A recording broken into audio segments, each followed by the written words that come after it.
여러분 안녕하십니까? 저는 황 작가입니다. 황 작가의 책 읽기, 우리는 장 꼬르미에가 지은 체게바라 평전을 읽고 있습니다. 네, 오늘은 이 책의 마지막 부를 형성하고 있는 제6부에 들어가도록 하겠습니다. 제6부는요, 볼리비아의 계략이라고 되어 있습니다. 네, 콩고에 이제 가서 게릴라 활동을 하던 그 이후에 이제 볼리비아로 향합니다. 네, 583쪽부터 읽어가겠습니다.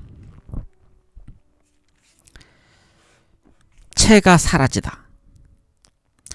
체는 어디에 있을까? 1966년 가을에는 그가 바리바오에 있다는 소문이 있었다. 바리바오는 파라과이 국경 근처에 있는 브라질의 한 마을이다. 그가 도미니크 회 수도사 옷을 입고 있었고 사람들이 그를 로스 산토스의 후안 형제라고 부르더라는 것이었다. 그는 남아메리카에서 크게 인기를 끌었던 영화 조로의 주인공 타이론 파워처럼 동해 번쩍 서해 번쩍 나타났다. 또 누군가가 꼬르도바에 있는 호사스러운 호텔에서 그를 보았다고 했다. 그는 이미 전설적인 인물이 되어 있었다.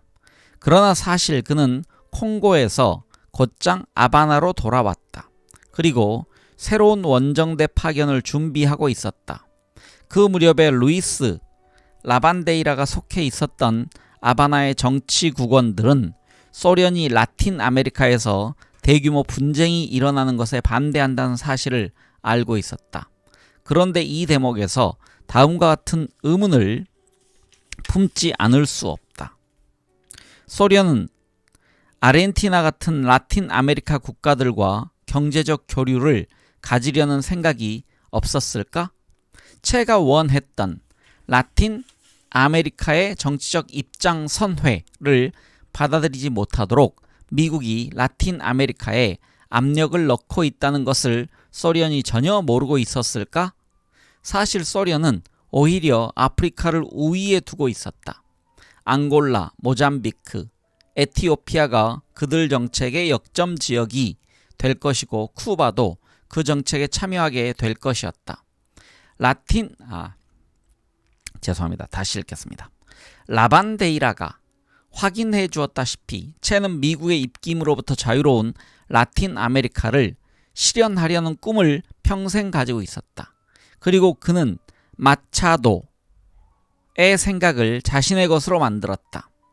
마차도는 스페인의 시인으로 되어 있습니다. 그랬다. 길이 없다 하여도 계속 앞으로 나아가면 스스로 길을 만들 수 있을 것이다. 아메리카 대륙 전체를 혁명의 기운으로 들끓게 하겠다는 체의 생각은 변함이 없었다.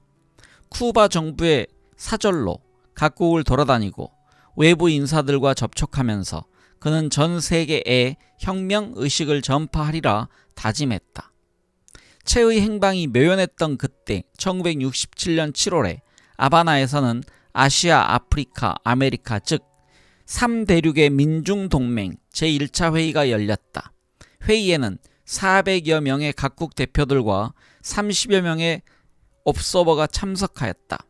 회의에는 참석할 수 없었지만 그의 뜻이 회의에 반영되었음은 분명했다. 당시 라트리 콩티낭탈 이 뜻은 지금 3대륙이라는 뜻이라고 되어 있습니다. 다시 읽겠습니다. 그래서 당시 라 트리콩티낭탈이라는 잡지에 그의 의견이 집약된 글이 실렸다. 아프리카에 대하여 아프리카는 아직 신식민지 침략에 의해 희생되지 않은 지역이다. 지금 아프리카에는 변화의 바람이 일고 있는데 그 변화로 인해 신식민지주의 권력은 이전의 특권층과 관계를 끊을 수밖에 없었다. 하지만 그 과정은 바로 폭력적이지 않은 식민주의, 그러니까 경제적 측면에 있어서 식민 지배와 똑같은 형태를 띠는 신식민주의로 이어졌다. 아프리카에 식민지가 없었던 미국은 동맹국들이 예전에 보유하고 있던 사냥터로 손을 뻗치려고 하고 있다.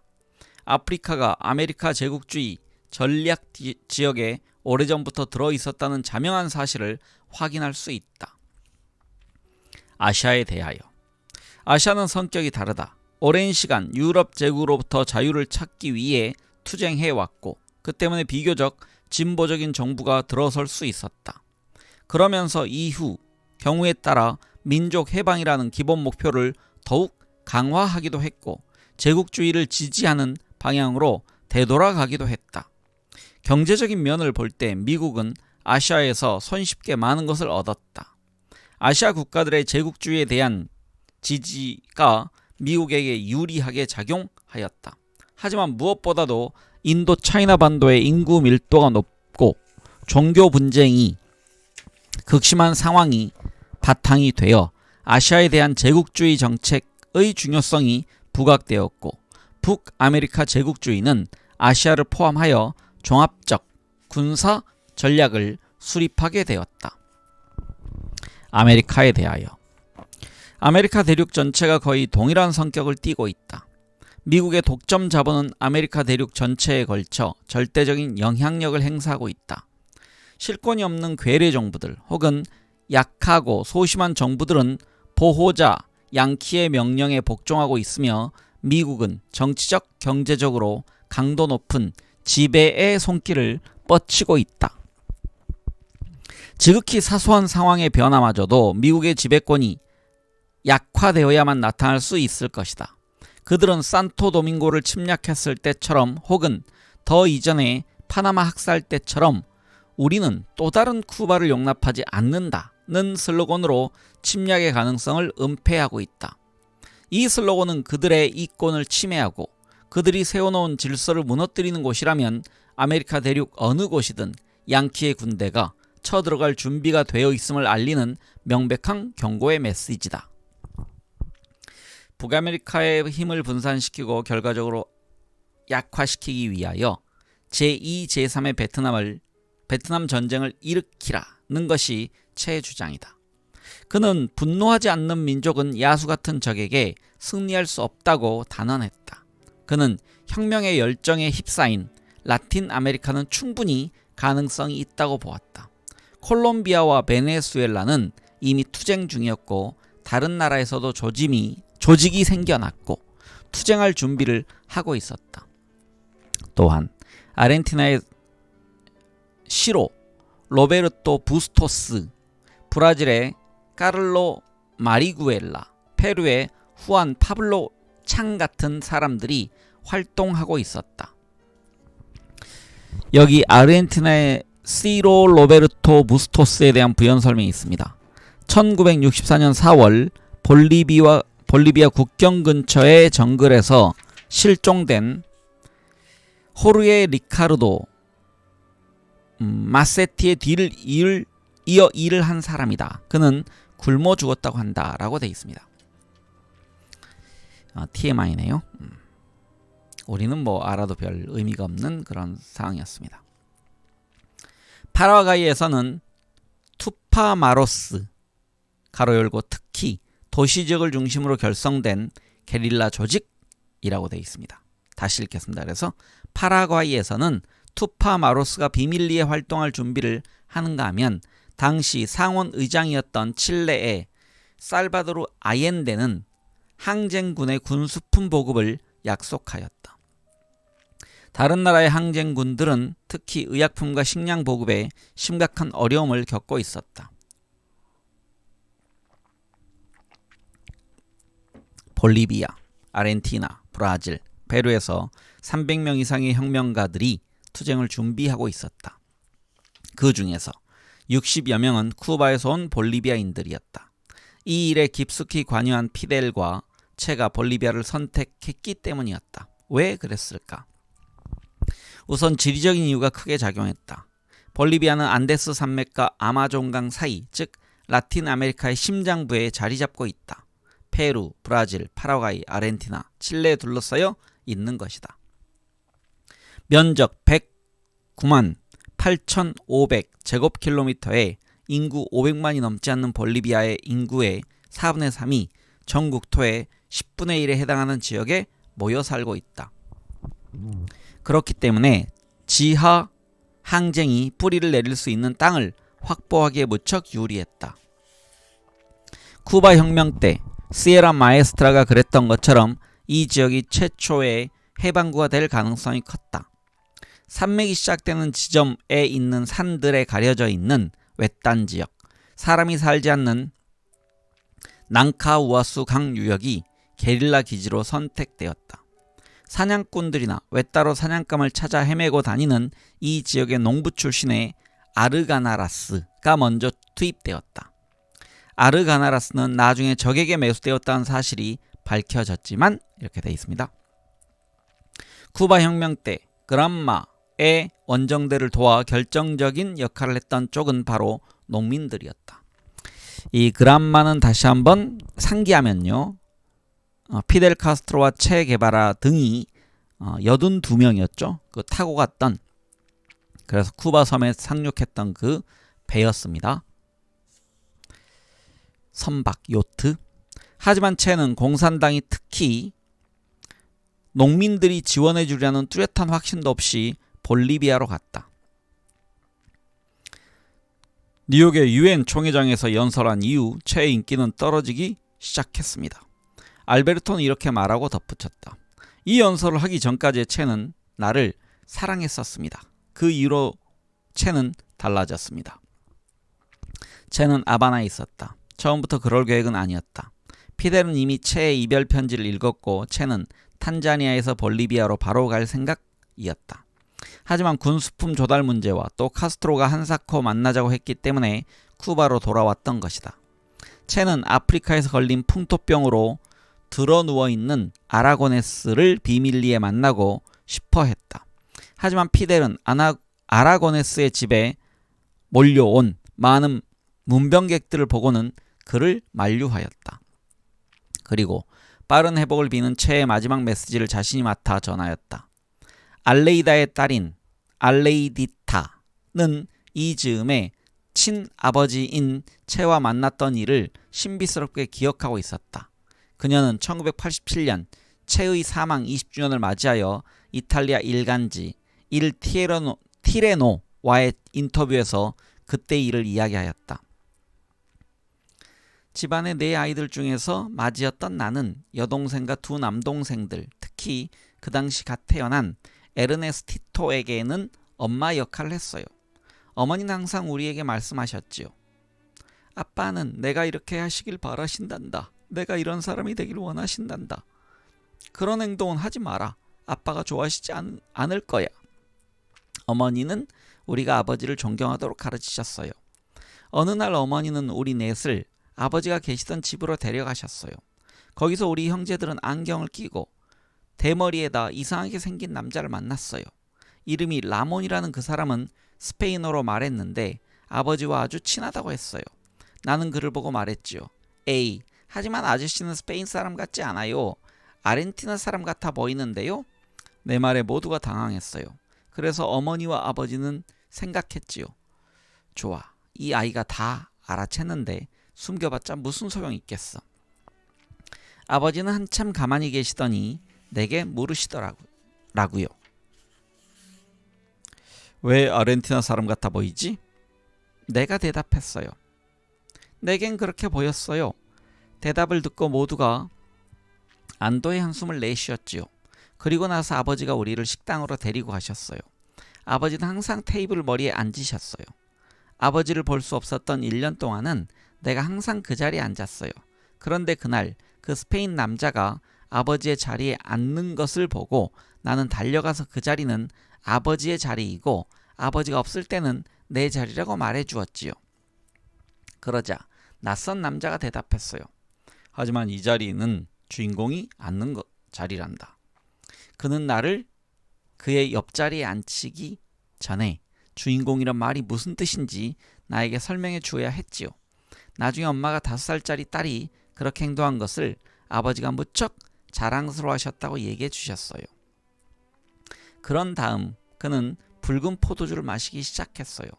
아버지는 포도주에 미네랄 워터를 섞어 마시는 버릇이 있으셨어요. 우리 아빠하고 친한 친구라면서 어떻게 우리 아빠가 포도주를 섞어 마시는 것을 모를 수가 있어요? 내가 가르쳐 줄게요. 애기 목소리가 되는데요. 죄송합니다. 내가 포도주에 물을 섞어 보이자 그는 또다시 당황했어요. 식사가 끝나고 나는 동생들과 뛰어다니기 시작했어요. 그러다가 장밋빛 대리석 테이블에 부딪혀 넘어져서 머리를 다쳤어요. 어머니는 내가 아르헨티나 이야기를 한 후로 잔뜩 긴장해 있었던 참이라 울음을 터뜨리셨어요. 그래서 아버지가 나를 무릎에 앉히고 안아주시더니 부엌에서 얼음을 가져다가 머리에 난 혹에다가 대주셨어요. 그때 나는 아버지의 자상한 관심에 내가 알지 못하는 특별한 무언가가 있다고 느꼈어요. 잠시 후에 아버지는 우리에게 캐러멜 한 상자씩을 주셨어요. 그리고 친절하게 대해준 스페인 사람 라몬에게 감사 인사를 하고 우리는 헤어졌지요. 아버지가 돌아가셨을 때 어머니는 스페인 사람 라몬만 나온 사진 한 장을 우리에게 보여주셨어요. 그날 저녁 한 번밖에 본 적이 없지만 나는 그를 똑똑히 기억하고 있어요. 나는 그가 어머니 손을 잡고서 어머니와 머리를 맞대고 얘기하는 걸 보았어요. 그래, 어머니에게 물었지요.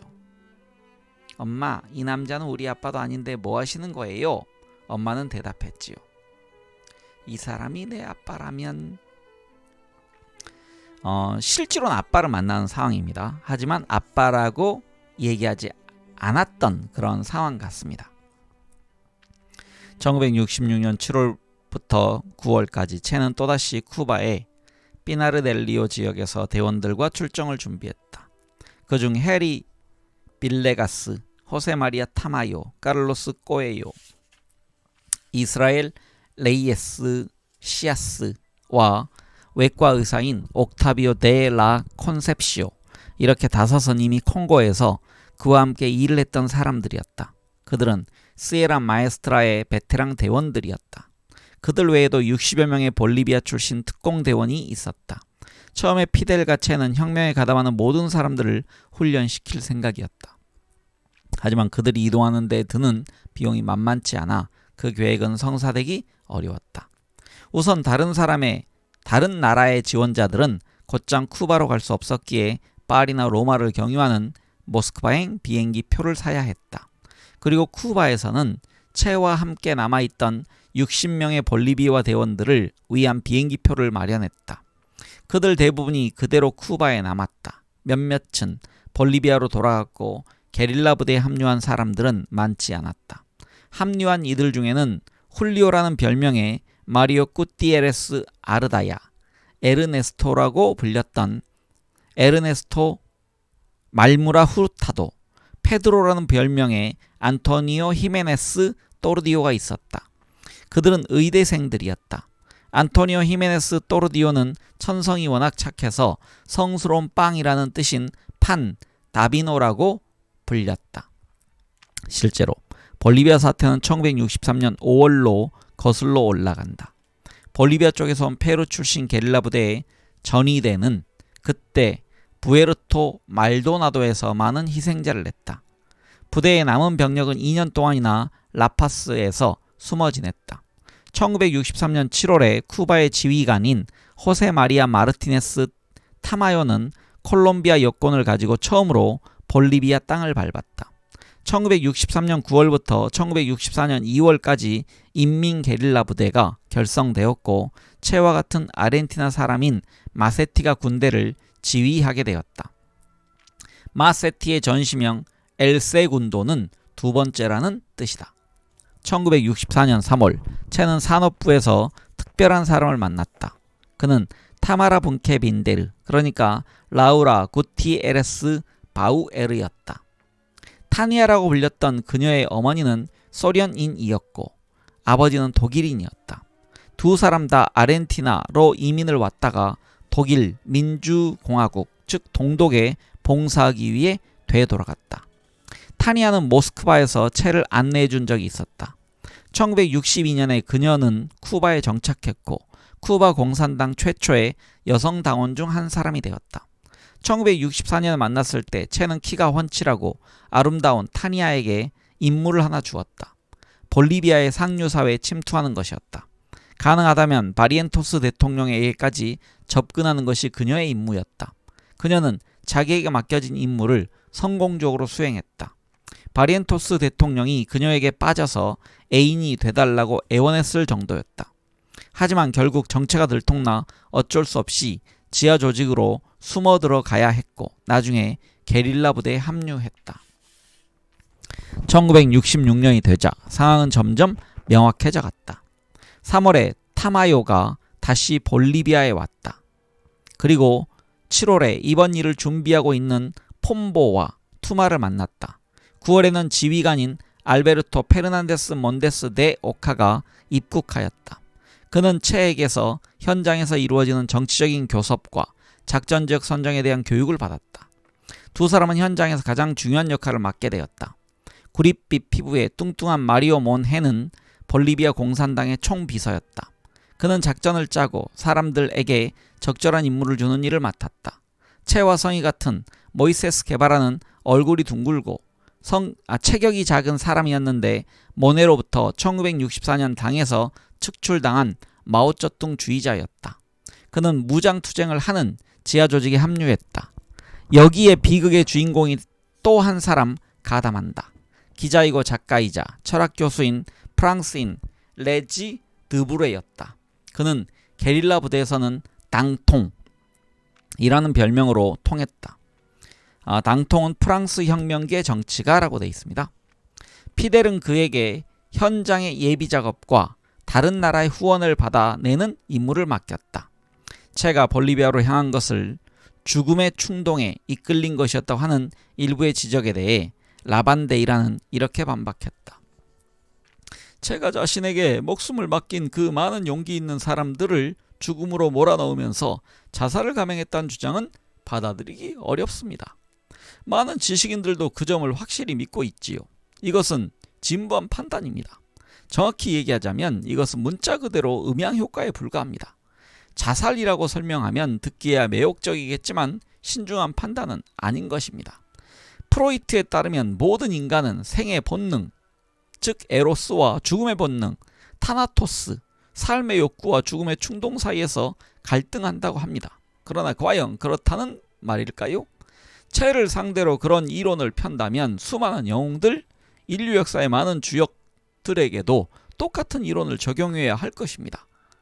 타나토스는 반드시 필요한 삶의 이면입니다. 체는 스스로 모험에 나섰다가 그 끝에 이른 사람들 중 한 명일 뿐이었지요. 1960년 10월 코코 페레도, 투마와 리카르도가 낭카우아수 근처이면서 행정구역상 산타크루스에 속하는 마을에 어느 평범한 농가를 접수하였다. 농가는 초목이 무성한 산봉우리로 둘러싸인 작은 계곡 안에 들어 앉아 있었다. 그들은 그곳에 게릴라 기지와 여러 국가에서 온 신병들을 교육시키는 학교를 만들었다. 그곳에는 대략 250여 명이 새로 가담했을 거라 추측된다. 그 중에서 60여 명은 볼리비아인이고 나머지는 아르헨티나, 페루, 브라질 사람들이었다. 해방군에 특공대는 11월 15일부터 12월 20일까지 35일 동안 실전을 위한 준비를 한 것 같다. 체를 맞아들일 준비는 다 되었다. 예전에 CIA 요원이었던 필립 아지는 체를 지지하면서 정치적 전향을 하였는데 체를 반대하는 CIA라는 책에서 체가 콩고 킨샤샤의 원정을 다녀온 이후에 기관지 천식을 치료하기 위해 소련의 병원에 입원했었다는 사실을 CIA가 알고 있었다고 밝혔다. 아지는 1966년 봄에 우루과이 몬테비데오에서 요주의 인물의 이름과 사진 리스트를 가지고 새로운 여권관리 시스템을 정비하는 임무를 맡았다. 나는 쿠바 작전의 책임자 중 하나인 체가 그 지역에 절대 잠입하지 못하도록 여행자 관리에 만전을 기하라는 명령을 받았다. 물론 그가 수염을 기르고 다닐 것이라는 물론 그가 수염을 기르고 다닐 것이라고는 아무도 생각하지 않았지만 수염이 없는 그의 사진도 전혀 찾을 수 없었다. 그래서 화가를 불러 그의 초상화를 그리게 하고 체의 초상화를 라틴 아메리카의 모든 국경 초소에 배포하였다. 우루과이의 몬테비데오 공항도 경찰서와 이민국 사람들에게 초상화 복사본을 나누어 주었다. 쟤는 아바나를 떠나 모스크바와 프라하를 경유하여 파리로 갔다. 그리고 거기서 다시 브라질의 상파울로로 갔다. 기항지인 오를리 공항의 상점에서 그는 파이프 하나를 무심코 집어들고 입에 물었다가 그것이 22달러라는 말을 듣고 얼른 내려놓았다. 그 행동이 판매원 아가씨에게는 깊은 인상을 남긴 모양이었다. 이 일로 말썽이 생길까봐 파초가 자신의 봉급 1000프랑을 허물어 이 110프랑짜리 파이프를 채에게 사주었다. 나중에 채는 이 일을 두고 이렇게 말했다. 어떤 눈치 빠른 친구가 파이프를 그렇게 비싼 값을 치르고라도 사는 것이 좋겠다고 생각했던 덕에 나는 이 파이프로 담배를 피우게 되었다. 11월 3일 그는 마드리드와 상파울로를 경유하며 라파스 공항에 도착했다. 그때 그는 아돌포 메나라는 가명을 썼고 130748번 우루과이 여권을 가지고 있었다. 대머리에 검은 안경을 끼고 어두운 색 옷에 넥타이를 맨 그는 어디로 보나 전형적인 학자처럼 보였다. 게다가 그는 볼리비아의 경제와 사회적 관계에 관한 연구를 한다는 미국 연구소가 발행한 파견장까지 가지고 있었다.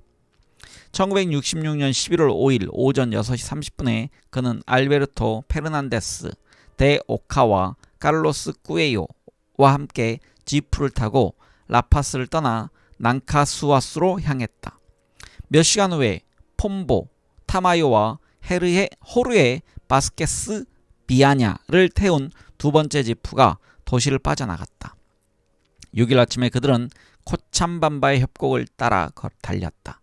그리고 음습하고 아무도 살지 않는 데다 항상 눈에 덮여 있어 초현실적인 분위기를 풍기는 숲 시베리아를 가로질러 갔다. 시베리아를 지나면 선인장이 자라고 있는 메마른 지역이 나온다. 이 사막이 끝나는 곳에 쿠바인들이 가슴속 깊이 간직한 귀중한 이름이 나무 판자 위에 새겨져 있다. 아바나. 사실 이곳은 그저 평범한 작은 마을이다. 그리고 그들은 넓고 깊고 때로는 거친 리오그란데 강을 건넜다.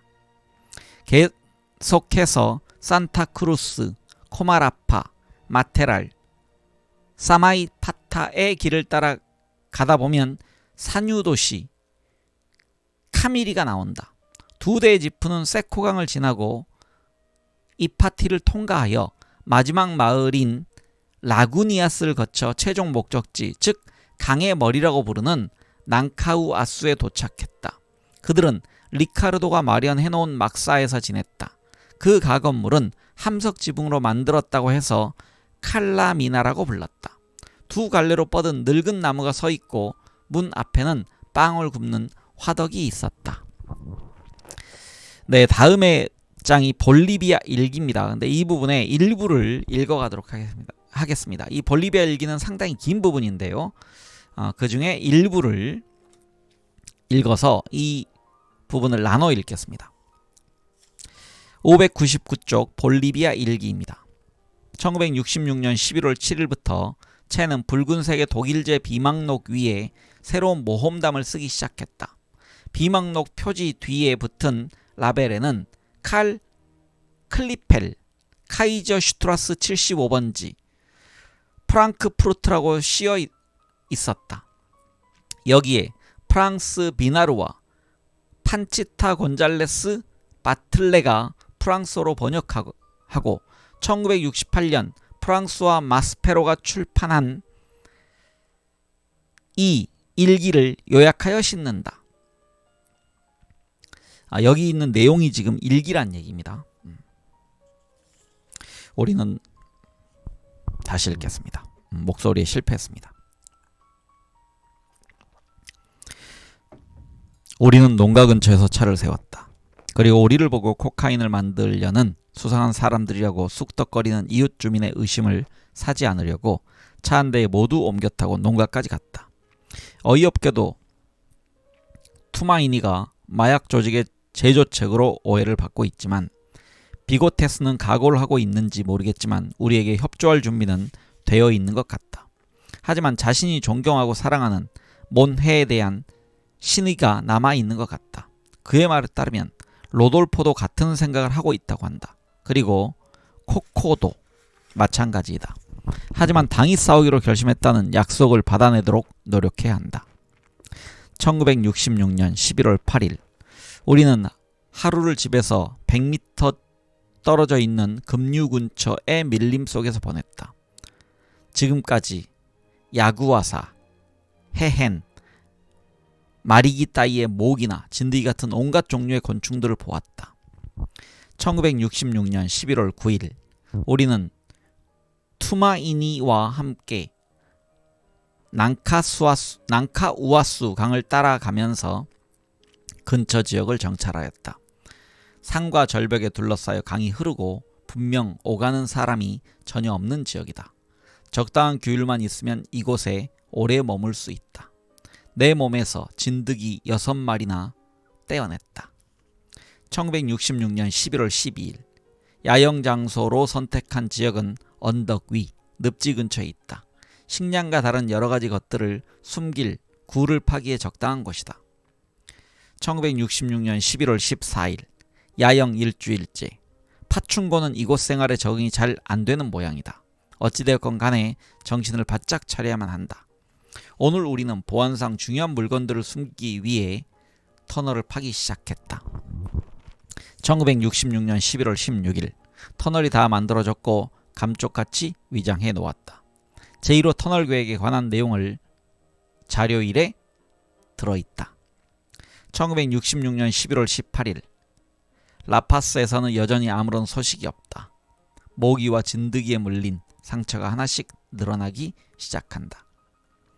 1966년 11월 20일 마르코스와 롤란도가 정오에 도착했다. 지금 우리는 모두 6이다. 로돌포가 그들과 함께 왔다. 로돌포에게서 아주 좋은 느낌을 받았다. 그는 비고테스 이상으로 모든 것과의 관계를 끊을 준비가 되어 있는 것 같아 보인다. 파피는 명령을 어기고 코코에게 그랬던 것처럼 그에게도 나의 존재를 알려주었다. 상부의 계획에 대한 불만을 그런 식으로 표출한 것일지도 모르겠지만 로돌포는 새벽에 다시 떠났다. 1966년 11월 23일 우리는 농가가 내려다보이는 관측소를 만들었다. 이달의 동향 모든 것이 계획대로 진행되고 있다. 내가 무사히 도착했고 늦어지기는 했지만 여기 있는 사람들도 대부분 별 탈 없이 이곳에 왔다. 또한 리카르도의 주요 협력자들이 지하로 숨어들었다. 이 외딴 지역에 필요한 것들이 제대로 갖추어지고 있다. 일이 돌아가는 형편을 보아가면서 준비가 갖추어질 동안은 이곳에 머무를 수 있을 것 같다.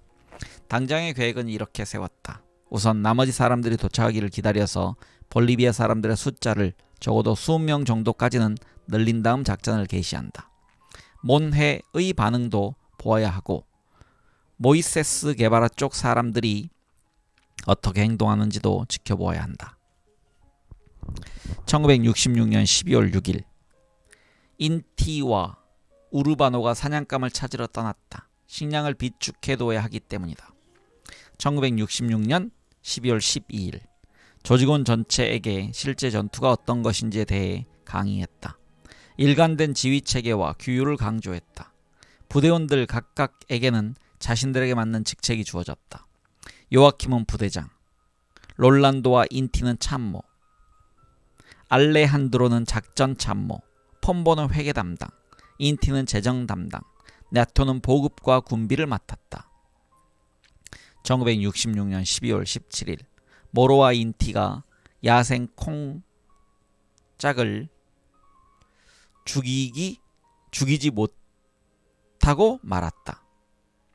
투마, 롤란도와 나는 두 번째 터널을 만드느라 여념이 없다. 여기서 지금 모로와 인티가 야생 지금 책이요. 선이 하나 그어져 있어서 제가 잘 못 봤었는데요. 야생 공작입니다. 야생 공작. 다시 읽으면요. 모로와 인티가 야생 공작을 죽이지 못하고 말았다. 아마 먹을 거리를 찾지 못했다는 얘기인 것 같습니다. 공작을 놓쳤다는 얘기입니다. 1966년 12월 18일 언덕 위에 무선전화를 설치하려고 그 주변을 시찰하였다. 1966년 12월 20일 쿠바의 마닐라에서 온 정보를 받았다. 모네가 남쪽을 통해 도착했다는 내용이다. 1966년 12월 26일 우리가 독사를 2마리 죽였다. 그리고 어제도 독사를 죽였다.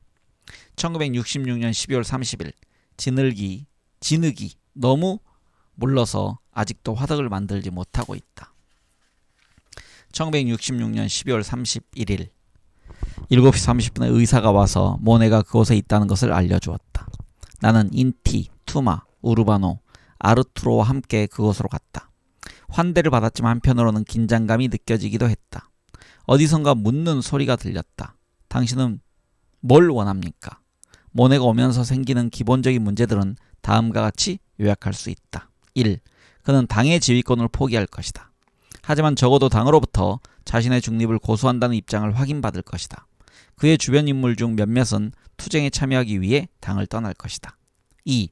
투쟁의 정치적, 군사적 지휘권을 볼리비아에서 혁명이 전개되면서 다시 그에게로 넘어올 것이다. 3. 해방운동에 대한 지지를 끌어내기 위해 그는 남아메리카의 다른 당들과 관계를 구축할 것이다. 나는 나의 입장에 심각한 오류가 있긴 하지만 기본적인 문제들은 당 비서인 그의 주장에 따를 것이라고 그에게 대답했다. 그런데 그의 입장이라는 것이 갈팡질팡인데다 종래에는 타협하고 만다. 그리고 불분명한 입장 때문에 비난을 받아야 하는 사람들을 보호하려고 애쓴다. 시간이 지나면 내 생각이 옳았다는 게 확인될 것이다. 세 번째 문제점에 대해서는 그의 노력이 나쁘다고 생각하지 않았다. 하지만 그러다가 실패하여 비난을 받곤 하였다. 두 번째 문제에 대해서는 어떤 경우라도 받아들일 수 없다. 군사적 지휘권은 내가 가질 것이고 그 점을 명확하게 짚고 넘어갈 것이다. 1967년 1월 1일 오늘 아침 몬해는 나와 상의도 하지 않고 떠나겠다고 일방적으로 통보했다. 그는 이제 자신의 임무는 끝났다고 말했다. 그러면서 처형장에 끌려가는 사람처럼 비장한 표정을 지으며 떠났다. 그는 전략적인 문제에 대해서는 절대로 양보하지 않겠다는 나의 결심을 코코를 통해서 전해들은 모양이다. 그리고 그의 논점이 늘 이랬다 저랬다 했기 때문에 결별을 정당하기 위해서 그런 식으로 물고 늘어졌던 것 같다.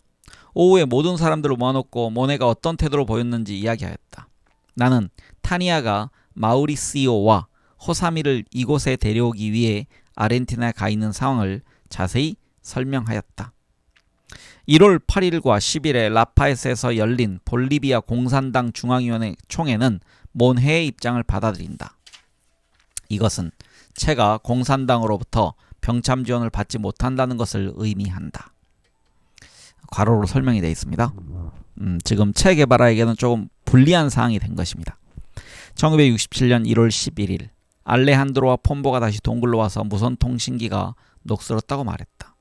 우리는 이니세토와 페드로가 가르쳐주는 대로 케차흐를 배우기 시작했다. 오늘은 보로의 날이다. 여기서 보로는요, 밑에 설명이 있습니다.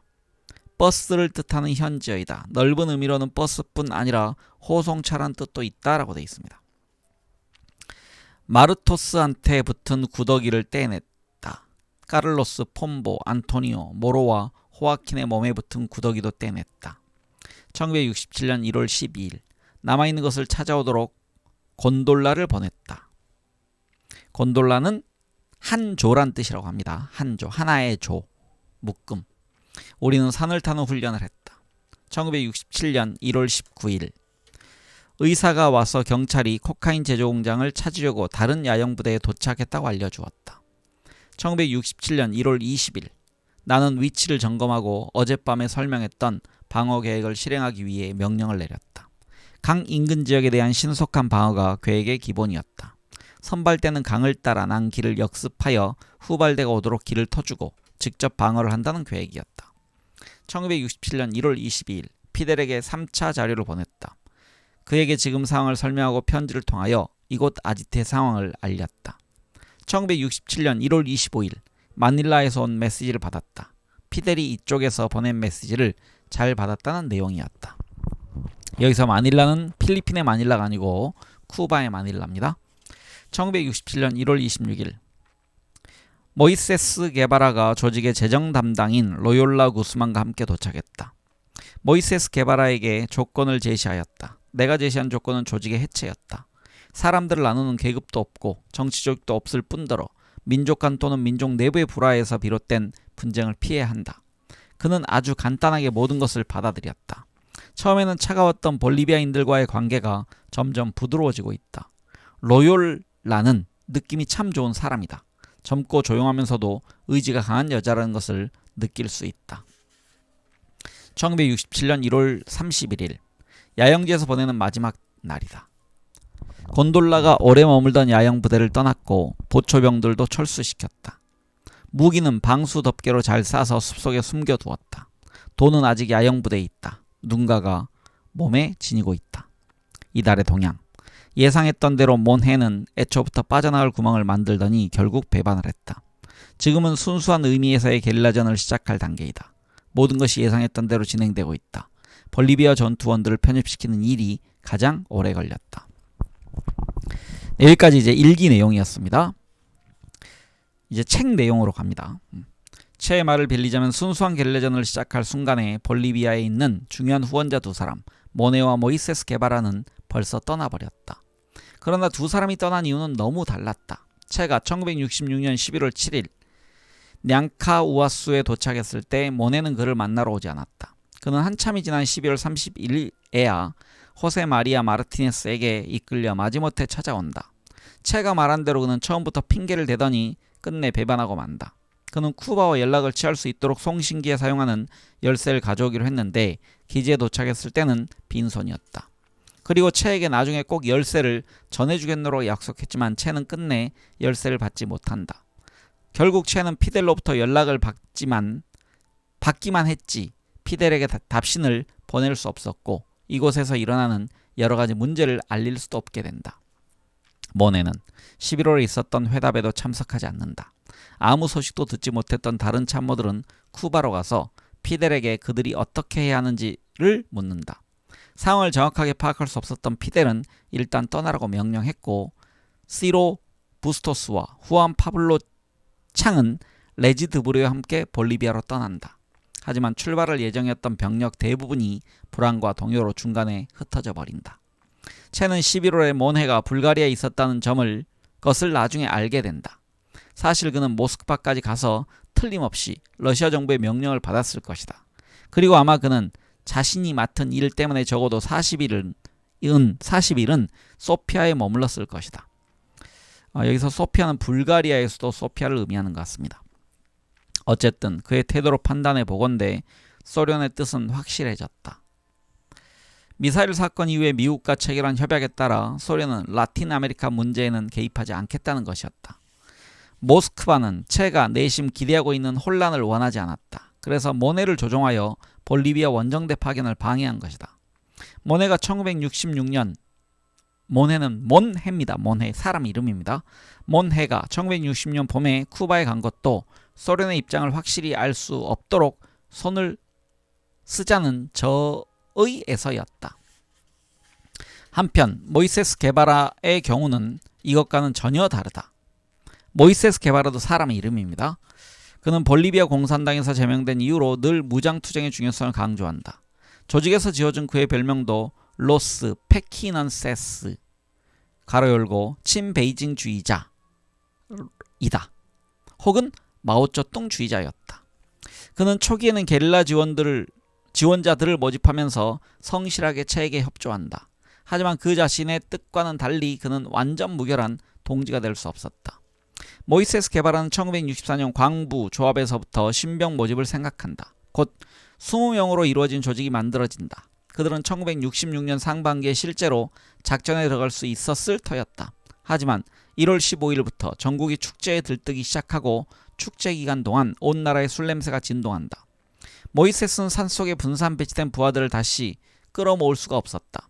그의 부하들은 취해 있었고 게다가 자주 얼굴을 가리고 다녔다. 그래서 일이 더욱 복잡해졌다. 그는 수크레의 유전, 주석광산, 아연광산, 포토시의 탄광, 하다못해 오루로에 있다는 금강까지 찾아다니기 시작한다. 서쪽에 알티플라노에서 칠레까지 찾아다닌다. 상황이 급박했지만 그는 겨우 7명을 데리고 체에게로 가서 싸우고 싶지는 않았다. 그가 모아서 훈련시켰던 20명 중에서 7명만을 찾아낼 수 있었던 것이다. 절망에 빠진 그는 조합의 광부들을 데려가기로 한다. 광부들은 무장투쟁이 뭔지도 모른 채 그를 따라 나선다. 모두 6명이었다. 그중 다니엘이라고 부르는 파스토르 바레라 킨타나는 해고된 전직 경찰로서 후한무치한 자였는데 나중에 원정대에 치명타를 가하는 역할을 한다. 모이세스 게바라 일행은 1967년 1월 26일 낭카우아수에 도착한다. 그들은 사람들의 눈을 피하려고 학생이면서 공산주의 청년단의 재정 담당인 로욜라 구스만의 안내를 받아 밤에 움직인다. 이제 싸울 준비가 다 된 셈이다. 모이세스 게바라가 그가 모은 6사람 에우세비오, 파블로, 라울, 빅토르, 월터, 월리 월터와 윌리입니다. 뭐 중요하지 않은데 사람 이름이 지금 나열되어 있습니다. 이 6사람 그리고 나중에 합류한 6사람 칭골로, 다니엘, 다리오, 올란도, 파코, 살루스트리오 외에도 16명의 다른 볼리비아 사람들이 더 있었다. 그들은 대부분 쿠바에서 훈련을 받았다. 그리고 체의 주변에는 쿠바의 전투원 16명, 페루인 3명 있었다. 별명이 치노, 즉 중국 사람이라는 뜻을 가진 후안 파블로 창 나바로, 별명이 에우스타키오인 루시오 에딜베르토 칼방과 별명이 네그로인 의사 레스티투토 호세 까브레로 폴로레스가 페루인이었다. 2명의 아르헨티나인은 펠라오라고 부르는 시로 로페르토 부스토스와 타니아였고 당통이라고 부르는 레지 질 드브레는 프랑스인이었다. 이렇게 53명의 혁명가가 특공대의 멤버였다. 그러나 그 중에 몇몇은 투쟁할 준비도 되어 있지 않았거니와 혁명에 대한 확신도 없는 사람들이었다.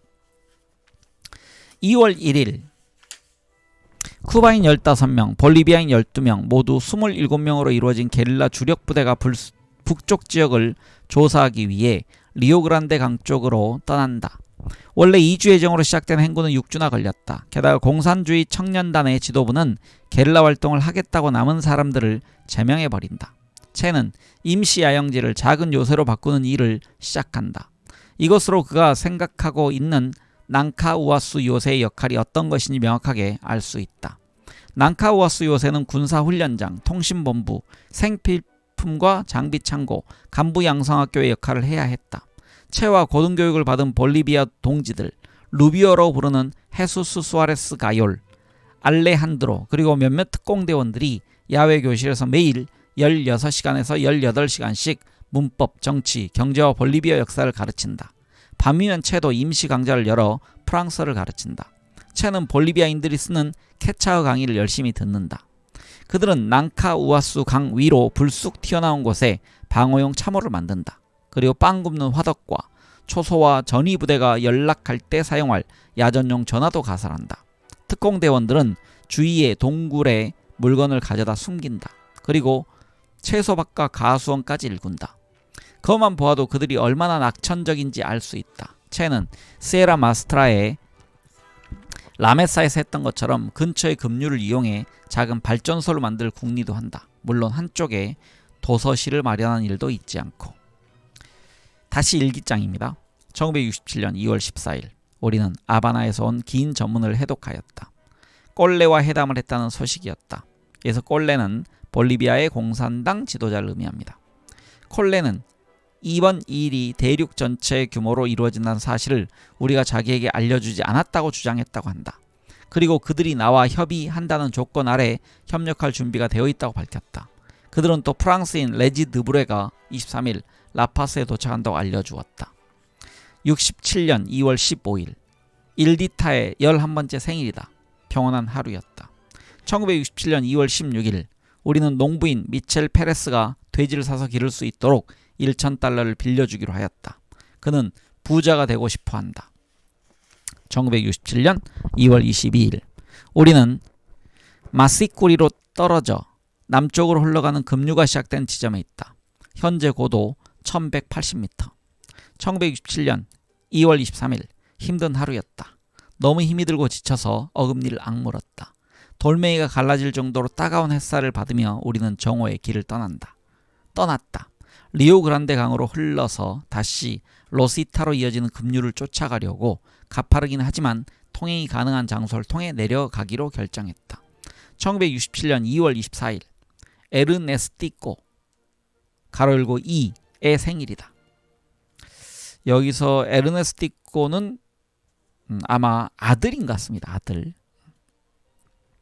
에르네스토를 아마 변형해서 에르네스티코로 붙인 것 같고 지금 2살, 그러니까 두 번째 생일이다로 되어 있는 것 같습니다.